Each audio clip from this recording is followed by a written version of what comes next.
Grand Chief Edward John is a hereditary chief of the Tl'azt'en Nation located in northern British Columbia, that's in Canada. He also serves as the Vice Chairman of the United Nations Permanent Forum on Indigenous Issues, and he joins us now from New York. Thanks for joining us, sir. Thank you. Good morning. We just heard in that report of some of the problems that Indigenous people in the Amazon face. In your experience, what are the major problems and challenges that people around the world face? I know that as a generalization, but are there common issues? Yeah, I think there are common issues. There are some 370 million Indigenous peoples globally in every region of the world. And extractive industries, as your story indicates, and the impacts of on Indigenous peoples is critical, whether it's in the jungles in the Amazon or in the central plateau of British Columbia. The challenges are very much the same today. For example, the communities, the Indigenous communities, are faced with a massive impact of a spill from a mine in central British Columbia, 10 million cubic meters of toxic water waste, 4.5 million cubic meters of toxic silt into the water system at a point where the millions of salmon are migrating into the northern part of the province. So whether it's in the heartlands of Brazil or in the Amazon or in a developed country like Canada or Australia, the challenges are very much similar. So the United Nations in 2007 adopted the UN Declaration on the Rights of Indigenous Peoples, providing a framework and a network of rights that are human rights that are recognized. And these are the rights that are being advocated by Indigenous peoples, whether they're, as I said, whether they're in a developed country like Canada or the Indigenous peoples in Amazon or in Asia or Africa. Now, that declaration that you talk about that was adopted in 2007, it is an international set of standards, we are told, that Indigenous people can rely on. I have a question here from Kristen Payne-Miller of the Conservation International Group. We saw her in the report just a moment ago. And this is her question. Let's watch. What are the top 3 challenges that still have to be pushed forward to make strengthen Indigenous rights and the implementation of the Declaration? I think that the recognition of the rights in the Declaration and the application within all of the states that are members of the United Nations. Standards in the Declaration include free, prior, and informed consent of Indigenous peoples, where development is proposed within the territories of traditional territories of Indigenous peoples globally. And I would say one of the most serious challenges that we face is the loss of Indigenous languages. As the Secretary General Ban Ki-moon stated in the May Permanent Forum, the 2-week session that we hold annually, that one Indigenous language dies every 2 weeks, it becomes extinct. So these are important and incredible challenges. So the application of the standards in the Declaration are designed to assist in our minimum standards in the continued survival and the dignity and the well-being of Indigenous peoples globally. That's quite astonishing. One language lost every 2 weeks. How do you fix something like that?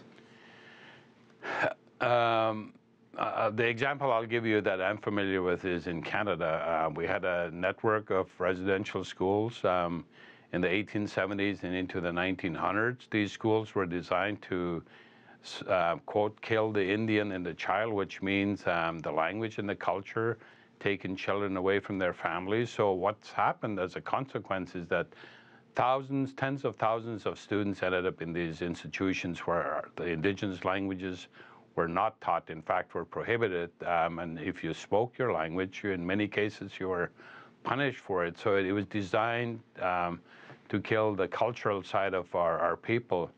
And as a result of that, we've seen massive loss of languages in our communities.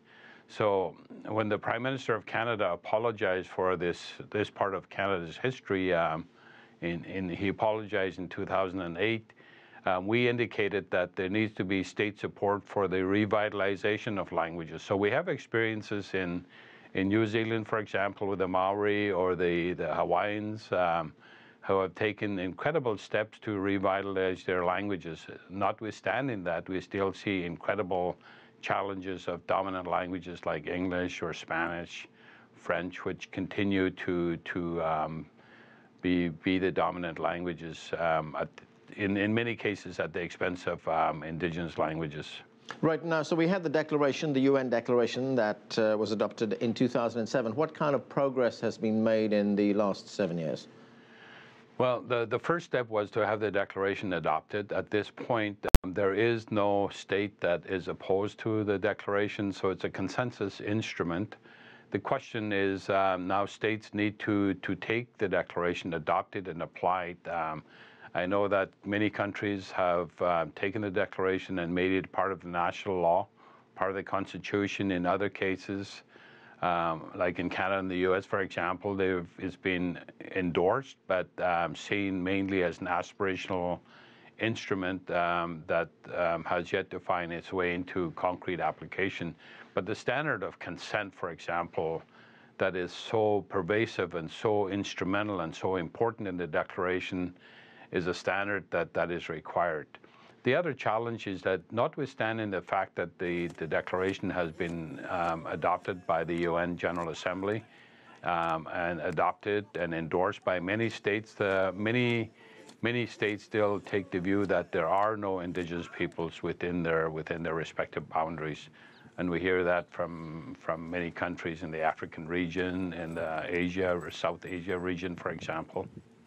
And what about the misconceptions and misinformation that we hear about indigenous peoples? I mean, we just heard one, which is the Canadian pop star Justin Bieber saying, well, indigenous people get free gas. I mean, we've also heard that indigenous people, all they're interested in is running casinos and getting a check from the government every month. Yeah, well, you know, Justin Bieber, the pop star that he is not really an expert in these areas. I think there's a lot of misconceptions about indigenous peoples globally, that they're not want to work or they're inclined to work, that they're lazy. I mean, these are the perceptions that you hear out there. As we all know, these are wrong ideas about indigenous peoples. We help develop economies. We have traditional economies. We have been in the forefront of ensuring that there's protection of lands for future generations. One of the key provisions in the declaration is to ensure that the responsibilities we exercise are also for future generations, but not just for now, but that in their time, future generations, 3, 4, 5, 6, 7 generations down the road, peoples, including our peoples, are able to provide for themselves. So, do indigenous people have avenues to make their grievances known? I mean, you have people like yourself working with them. You have the United Nations, which adopted the declaration. But in many instances, haven't these protests actually been criminalized? In many cases, they have indigenous peoples who stand up for their rights have been criminalized. Indigenous leaders have gone missing, have disappeared and never to be heard from again. We have sanctions by states in certain regions of the world where the activities of indigenous peoples are criminalized, and these are it's not the right approach to deal with these issues.